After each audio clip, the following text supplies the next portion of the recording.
Assalamualaikum warahmatullahi wabarakatuh. Selamat pagi anak-anak.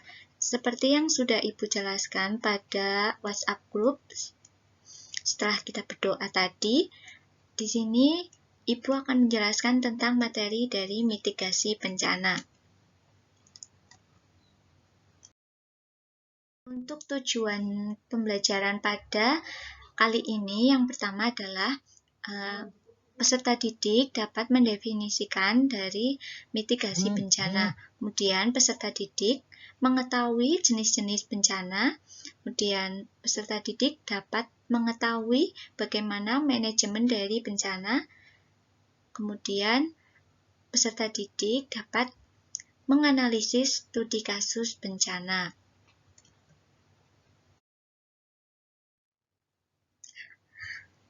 Yang pertama tentang materi bencana di Indonesia. Berdasarkan pasal 1 ayat 1 Undang-Undang Nomor 24 Tahun 2007 menjelaskan bahwa bencana adalah peristiwa atau rangkaian peristiwa yang mengancam dan mengganggu kehidupan dan penghidupan masyarakat yang disebabkan baik oleh faktor alam atau faktor non-alam. Dapat juga dilakukan oleh manusia itu sendiri sehingga mengakibatkan banyak korban jiwa manusia, terjadi kerusakan lingkungan, kerugian harta benda, dan dampak psikologis. Untuk pengertian mitigasi adalah serangkaian upaya untuk mengurangi risiko bencana baik melalui pembangunan fisik maupun penyadaran dan peningkatan kemampuan menghadapi ancaman bencana. Kemudian untuk mitigasi bencana adalah semua tindakan untuk mengurangi dampak dari suatu bencana yang dapat dilakukan sebelum terjadi, termasuk kesiapan, tindakan-tindakan pengurangan risiko jangka panjang.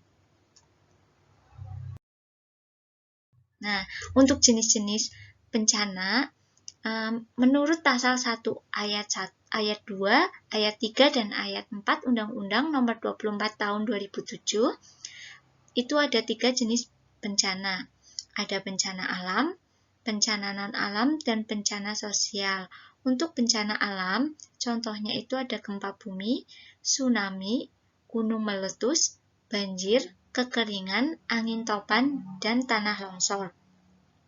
Kemudian, yang bencana non-alam, contohnya itu ada gagal teknologi, gagal modernisasi, kemudian ada epidemi dan wabah penyakit yang sedang terjadi di dunia ini, yaitu wabah COVID-19. Kemudian ada bencana sosial.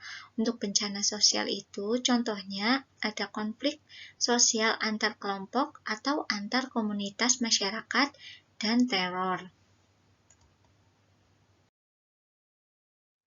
Nah, untuk manajemen bencana itu seperti yang jelaskan pada gambar, ada siklus dari tahapan penanggulangan bencana. Ada prabencana. Prabencana itu sebelum terjadi bencana, ada mitigasi atau pencegahan, kemudian di kesiapsiagaan. Kemudian apabila ada bencana, maka dilakukan saat bencana itu ada tanggap darurat. Kemudian setelah bencana terjadi ada pemulihan. Atau pasca bencana itu ada pemulihan, kemudian ada rehabilitasi dan rekonstruksi. Kemudian berputar kembali, mencegah, kemudian ada pra-bencana, saat bencana, kemudian pasca bencana. Nah, untuk pencegahan bencana itu adalah serangkaian kegiatan dilakukan untuk menghilangkan atau mengurangi dari ancaman bencana. Untuk kesiapsiagaan adalah serangkaian kegiatan untuk mengantisipasi bencana melalui pengorganisasian serta melalui langkah yang tepat guna berdaya guna. Kemudian ada peringatan dini. Nah, peringatan dini ini serangkaian kegiatan pemberian peringatan sesegera mungkin kepada masyarakat tentang kemungkinan terjadi bencana pada suatu tempat. Untuk mitigasi, upaya untuk mengurangi risiko baik melalui pembangunan fisik maupun penyadaran peningkatan kemampuan menghadapi suatu bencana. Kemudian ada tanggap darurat bencana.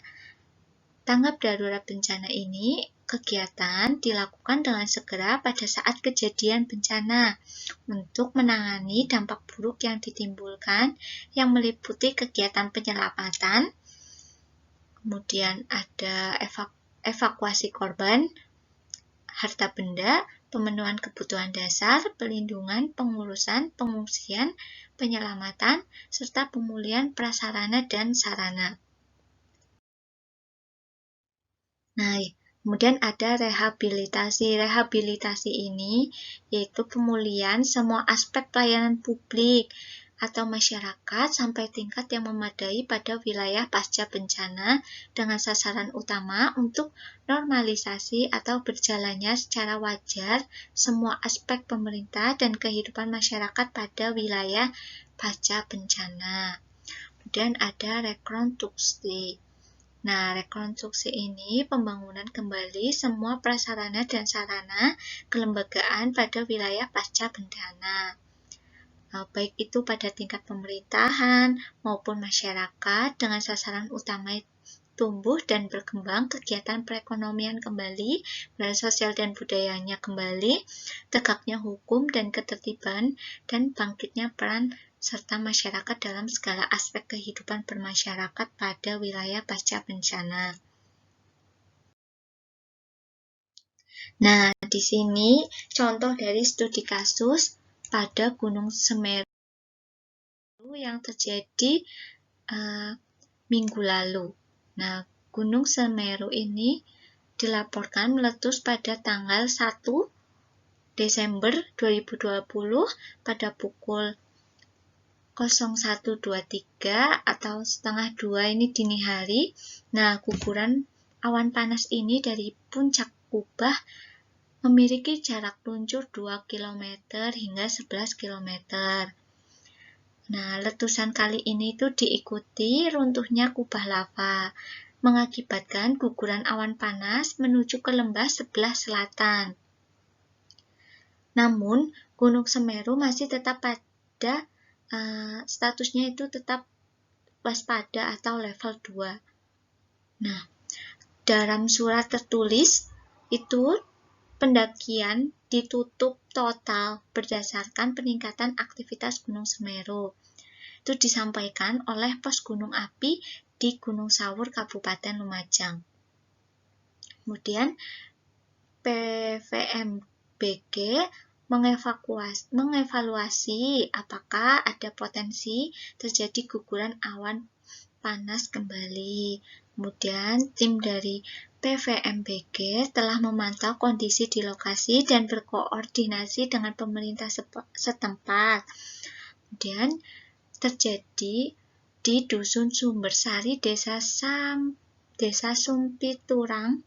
Sumpiturang itu memberikan himbauan kepada masyarakat untuk mewaspadai setiap laju lahar maupun erupsi kecil yang mungkin masih terjadi. Kemudian pihaknya juga melakukan mitigasi di beberapa busuk yang menjadi aliran lahar Semeru. Hal ini melanjutkan instruksi kepada Badan Nasional Penanggulangan Bencana atau BNPB, Dodi Monardo, agar sedimentasi lahar panas di besuk itu segera dikeruk sehingga setiap besuk yang menjadi jalur aliran lahar panas itu tetap menjadi kanal yang aman, tidak mengenai penduduk. Nah, berdasarkan penjelasan yang sudah Ibu jelaskan tadi,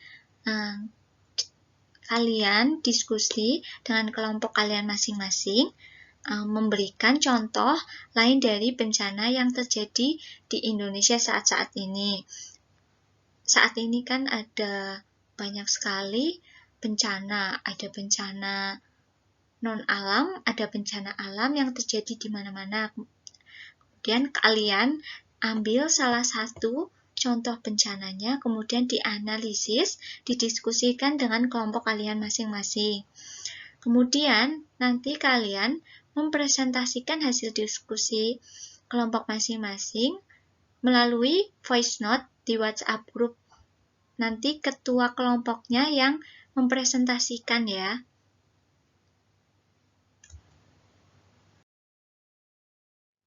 Nah, sekian penjelasan dari Ibu, kurang lebihnya mohon maaf. Kita lanjut di WhatsApp group. Wassalamualaikum warahmatullahi wabarakatuh.